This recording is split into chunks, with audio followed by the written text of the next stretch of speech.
Dr. Kat Lutz is the senior research scientist of Jackson Laboratory. For those of you that joined after our We Need a Mouse campaign, Jackson Lab was the answer to that need. Their lab developed the mice with the KIF1A mutations that we plan to one day test a cure on. Please welcome Dr. Kat Lutz.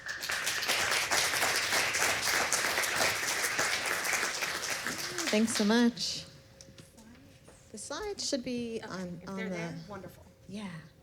Are And they if you... good? Great.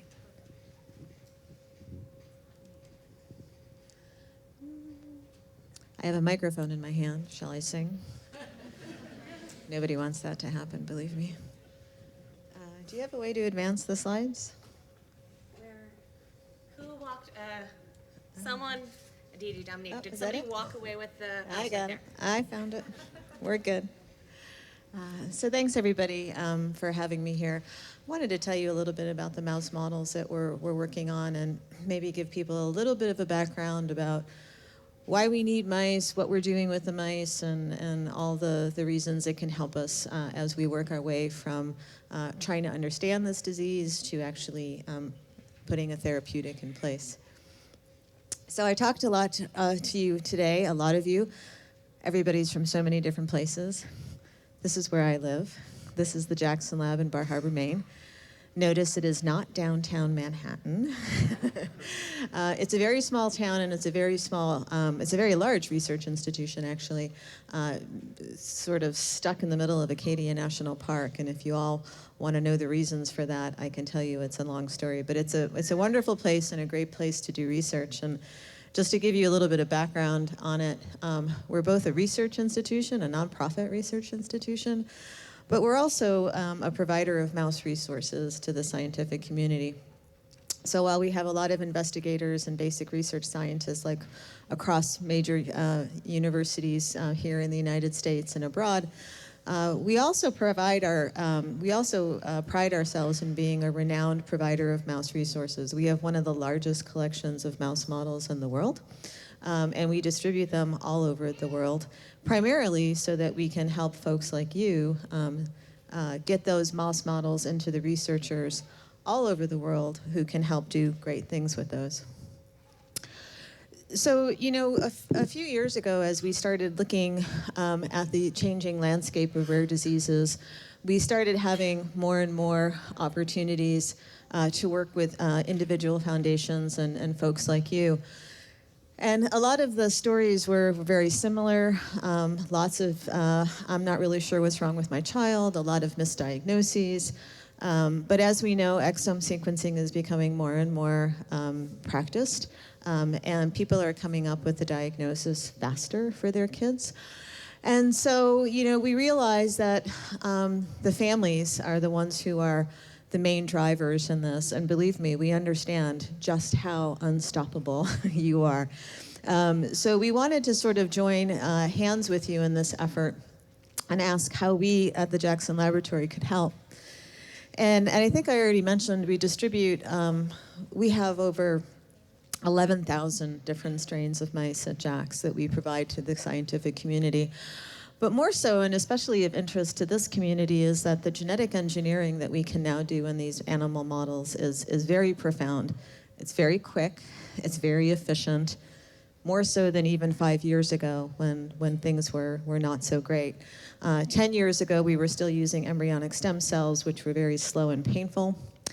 And then as the CRISPR-Cas9 technology came on board, genetic engineering not only became, for some people, a future of a therapeutic, but for us, it became a way of very rapidly manipulating the mouse genome.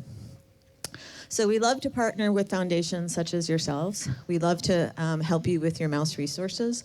But we're also, I also run the in vivo pharmacology unit at JAX. So we also do a lot of therapeutic testing as well. And for some of you, who may be thinking, what's all the hype about the mouse and where did it start from and how did we get here today? I thought I'd give you like the 2-minute rendition of how the mouse became relevant in biomedical research. And it really sort of started with the wild mice that you can see over here. This is representative of wild mouse. And they came from all different parts of the world. They started to becoming an integral part of our lives as we started transporting food and grain across the different continents. So where the food went, the mice went. And for more than 2,000 years, believe it or not, folks have been using mouse as, we call them mouse fanciers. So they would look at mice that were different. They would look at mice who had coat-color mutations or nose mutations or curly tails or curly whiskers. And they started collecting these as hobbies, and we called them mouse fanciers. And they used to inbred. They would inbreed these traits that they saw because, of course, we didn't know anything about the genome or sequencing or anything like that. And then they randomly combined these genomes into what we know today is a laboratory mouse. I'll tell you, a laboratory mouse doesn't look anything like a wild mouse, and that's okay, mostly because they're inbred, and that's also an advantage to us as well. And interestingly enough, this woman from Massachusetts in the 1900s became the world's leading collector of these different mutant strains. And she, in her house, this is her house, and just as a word of, if any of you decide to make an artist rendition of what I look like, please don't do that to me. Make me much taller. Make me, I don't know, but I'm thinking, such an important woman. Couldn't we have done better than this, you know, for her? Anyway, so she was the person who, you know, who really started this, and she started providing, and this is a mouse model here with craniofacial. So craniofacial defects were the easiest ones to see, and so this mouse model has a shortened snout and really large ears. And so she began providing those mice to these researchers at Harvard University who began to use these inbred strains to study things like cancer and immunohistocompatibility and all the things that we know today. And they actually went to found the Jackson Laboratory in 1929. And that's how mice became a part of the biomedical research community. But why do we use mice and why don't we use other model organisms? And so part of it is that there's incredibly conserved biology, you know, so that picture that you saw of the kinesin walking along the microtubule, all of those processes and genes are conserved in mice. And so even though we don't look like mice, we can use a lot of the biology. It's very reproducible. It's the same. But most importantly, mice are really amenable to inbreeding. And so while we see a patient population and maybe they all have the same mutation or a mutation in the same gene, the rest of the genome is different, and it makes them different. And it makes it hard sometimes to separate the presentation of the child from a clinical standpoint to everything else that's going on in their genome. But, oops, hang on. But these are inbred. Why did I do that again? No. Okay. But these mice are inbred. And so essentially they're identical twins. And so when we make a mutation on a mouse model and we put it in the similar environment, the only thing that's different between the mouse and the mouse that carries the mutation is the mutation itself. So this is a really powerful tool because everything else goes away. And anything that's different about a black 6 mouse carrying a KIF1A mutation versus one that's not is attributable to that KIF1A mutation. So that's a really powerful tool. And I also said they're small, they're easy to house, they're relatively cheap. Unless you're actually doing the research, then it looks really expensive. But as I mentioned, the genome is incredibly manipulable. In my lab alone, we made 165 mutations in the last 2 years. I mean, it's just so easy to do, and it's such a powerful tool, more so than we've ever had before. And the other reason why you should care about mouse models is because if you are going to put a therapy into the clinic, the FDA really wants to see you showing efficacy in an animal model so that they can understand what the benefits are really going to be once you put this drug into your kids. So we started working with the KIF1A Foundation when we heard this campaign about We Need a Mouse, and someone called me and they said, "Did you hear about this?" apparently you're making, I'm like, I don't know what you're talking about. But we eventually did get together on the phone, and I still remember that day when Luke and I were talking. And basically, you know, we really sympathize with this plight at the Jackson Laboratory. We know you're bearing the costs for most of the research that's being done and motivating, you know, for this. And so, you know, we decided that we had enough grants existing already at the Jackson Laboratory, and through some use of our own resources, just decided to go ahead and make this mouse model for you. Thank you.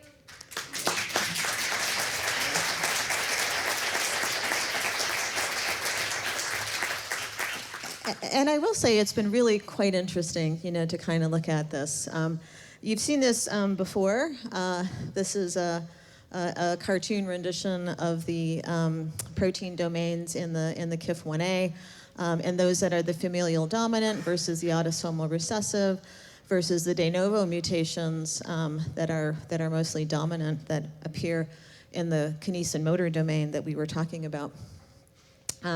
So we looked at some of these clinical variants, and sometimes we do, you know, take a look at, well, do we want to make something out here, or do we want to make something here? And we started to, we decided to start in the kinesin motor domain and with the patient-specific mutation of someone you all know. And so why do we need mouse models, and what are the tools that you need to actually to get to your therapeutics? So you can say that you need a mouse that represents maybe a patient or two in these regards, but in my experience, you really need, you know, so much more than that. And so you have to think about mouse models as a toolbox, and what's in your toolbox. And if you don't ever think you're going to need that little screwdriver that just does that little screw, you're wrong. If you think you can take the end of a, you know, a steak knife and you know, it's not going to work either. So we really think about, and we did think about, all of the mouse models that we need to start addressing some of the questions that we have. So one of the things we wanted to know was, what does a complete loss of KIF1A do in the mouse model? And we know that. Actually, it's not tolerated very well at all. It's pretty much lethal right after birth, and I'll show you that. And then what we wanted to know was, what about the patient-specific mutations? What do those look like in a mouse? And I just told you we can very rapidly genetically engineer these mutations and answer those questions, and we did. And then we also want to build mouse models so that we understand, well, what if you were to knock down the disease-causing allele? You know, take the KIF1A mutation that's dominantly inherited. What would happen in the presence of the knockdown? How much would you need to knock it down? Would you need to eliminate 10% of the mutations that were blocking the trains on the tracks? Or would you have to, you know, eliminate 90%? And mouse models can help you answer those questions, right? And then what about adding more KIF1A? Is that a therapeutic strategy? It's a way of basically saying, if we flooded the train tracks with wild type KIF1A, would we lessen the number of trains that were blocking the track? And so we can also make mouse models that overexpress in very large amounts and ask, is that deleterious? And how much do you have to do that? And is too much KIF1A a bad thing? So these are all the things that we're using to address these questions. And I mentioned to you before that there have been some research already done in this area. We know that a complete loss of function of KIF1A is not tolerated. Those animals die very quickly after birth. And so we decided that we were going to make, well, actually, before I talk about that, there was an existing mouse model that already existed at the Jackson Laboratory. It was founded at the Jackson Laboratory almost the same identical way that the mouse fanciers identified the mice of interest to them years and years ago. And that was because at the Jackson Laboratory, we breed thousands and thousands of mice, and we look sometimes and notice spontaneous mutations. So when there's a mouse model that's dragging its legs, or has big ears, or circling around, or has problems with its gait, we can pick those out relatively quickly. And years ago, that's how the leg dragger mutation was founded. We didn't have sequencing, by the way, back then. And so at the time we used traditional genetic mapping. See, now I'm dating myself. You're all sitting there going, man, how old are you that this happened, right? But it's true. I mean, we used to like just basically do genetic testing and mapping to understand where these mutations occurred. But needless to say that we know that the leg dragger is a viable mouse model, and it has a lot of the salient features that we see from a neurological standpoint that could be translatable to some of the clinical presentations that we see in kids. So just as we heard in the previous talk, if we have a therapeutic, this might be a great mouse model to try to test it in. It doesn't recapitulate all of the features that we want. It's homozygous recessive instead of autosomal dominant, but I think that there's a lot of attributes to this mouse model that are very good and we can still use. But then we went ahead and made the P305L, and I apologize for the nomenclature. You can forget about it. But essentially what we did is we introduced that amino acid change into the KIF1A protein, into the gene. And what we actually found was something very similar to what we see in the knockout. And that was this mutation is very severe and it's not very well tolerated in the mouse model. And so while it's a missense mutation, it does serve as a loss of function. And so if you remember the train going down the train track, even though the protein is there, it's misfunctioning and malfunctioning in a way that's similar to what you would see if it wasn't there at all. And so we can see that the body weights start to drop and these mice don't survive beyond a couple weeks of age. But then EU, who works in my lab, who you'll meet momentarily, decided to look at the heterozygous animals. So this is more consistent with what is a dominant function. You have one copy of the mutant, one copy of the wild type. And she's noticing deficits here in hind limb suspension tests. This is a very subtle mouse model. I'm not going to try to convince you that there are so many salient features of this mouse model that are translatable, but it does say that we have to dig a little bit deeper and look into all the things that we have to try to work with this. But then we also made some more mouse models, to see if we can't answer some of the upcoming questions. We took a transgenic, so basically we took a strong promoter and drove KIF1A and put it into a mouse model to ask the question, is overexpression of KIF1A deleterious? And I'll tell you the answer to that the next time we meet. I don't think it will be. But it can also proof of concept if you want to cross it to one of the leg dragger mouse models or the KIF1A models that we've made. Can it rescue that phenotype as well? And then we also did it in a way where we put a lock-stop cassette in there, and that basically just says, we're not going to turn that on until much later. That gives us a little bit idea of therapeutic window. If you were going to turn on KIF1A and try to do any kind of rescue in the leg dragger mouse model, when do you have to do it? And that becomes really important when we talk about clinical trials and therapeutic windows and when we have to intervene and when damage is too late. So I will just summarize a little bit to say what we have and what our future directions are and try to frame this up for you a little bit as far as mouse models. We do need mouse models. We have some. I think that they're relatively useful. But we know, for instance, that loss of function in P305L mutations are very severe. They're not likely going to be something that we can use for therapeutic intervention just because those animals, their survival is not long enough.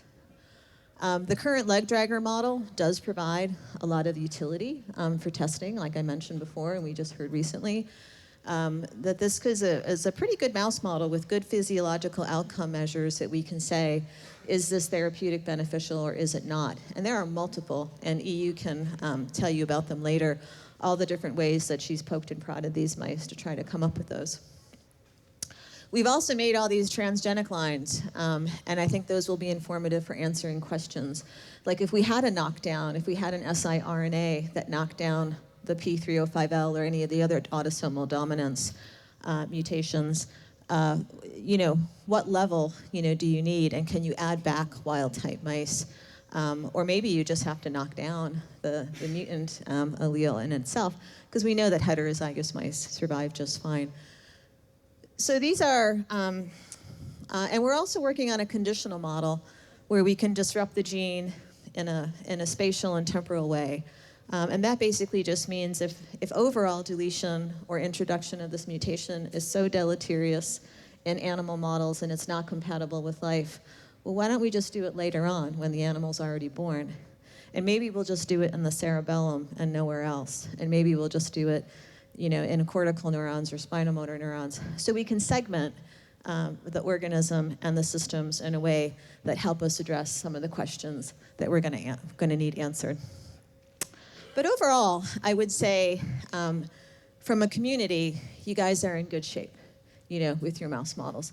You have mouse models that you can work with. You have mouse models that are somewhat translatable. I think they need a little bit of tweaking, and you can always add more to your toolbox. But I think where you're standing right now is a good place. And then I just want to, sort of make this testimonial that in combination with families, experienced researchers, clinicians, and industry leaders, we think the path to progress is much more attainable. And we are really looking forward to walking down that path with you.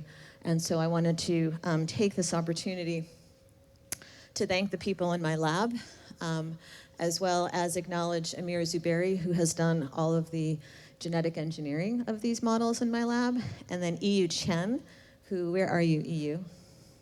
Oh, there's EU right there. So, yeah.